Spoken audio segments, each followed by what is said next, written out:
got two sides essentially in the Republican Party of Texas that are fighting for votes and activists and money, especially.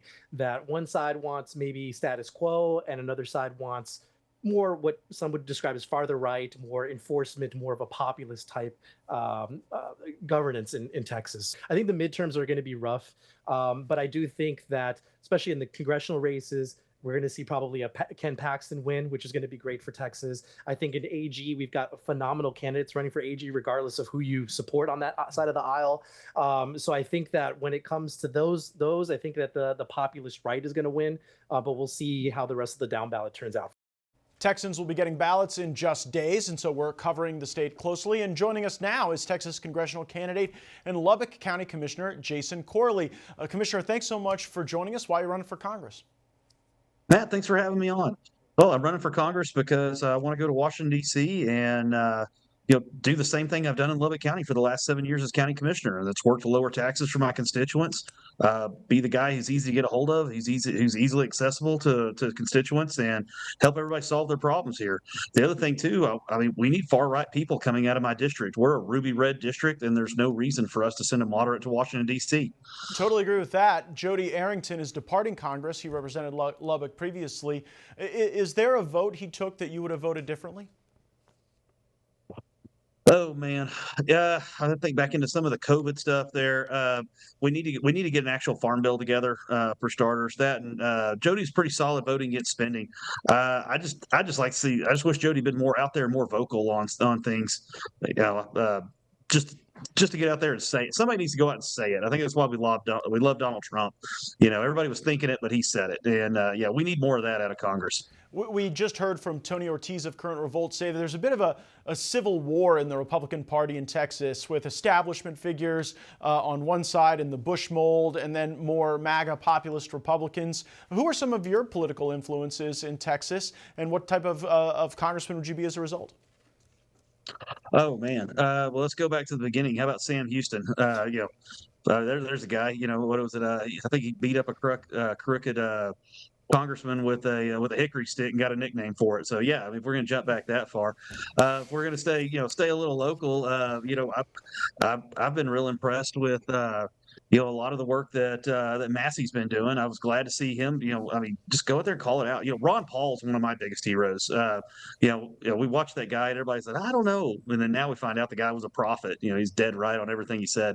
So just get spending under control. I mean, that's the number one thing we're looking at. I saw somebody had a post the other day. He said, why don't we have the IRS investigate all the NGOs and see where the money's going instead of where it's coming from for a change?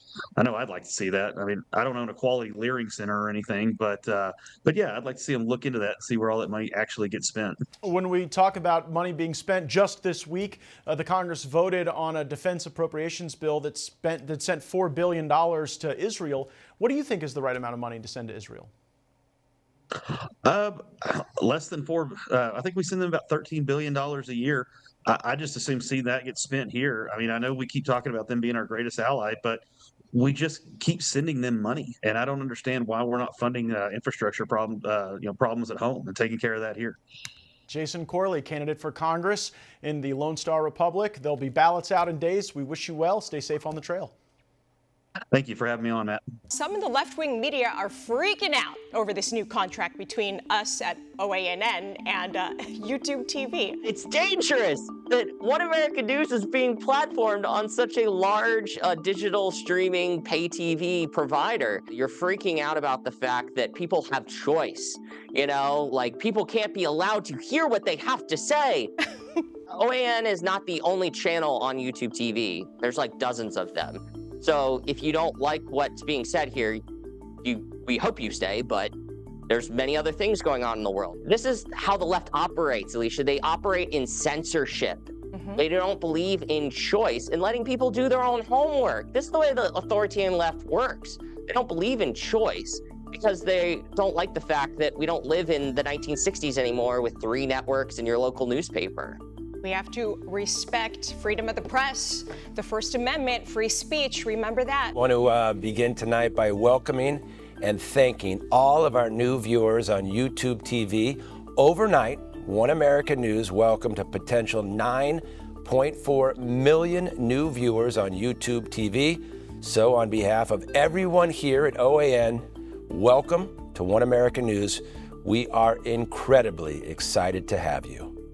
This will allow all YouTube TV subscribers to enjoy 16 hours of live news coverage every single day, as well as all of AWE's lifestyle, travel, and family programming, and it will be available in YouTube TV's baseline package. Now, the Vice President and Global Head of Media at YouTube, Justin Connolly, said this about it. Our goal has always been to provide our subscribers with a wide range of content, which is why we're excited to bring One America News to YouTube TV. This partnership gives One America News access to our growing audience, while also giving our subscribers even more choice when it comes to news and entertainment. And we here at The Real Story are extremely grateful for the opportunity to now reach a wider audience. And we're also grateful for the time you give us each and every single day. And we're excited for the future at this amazing network.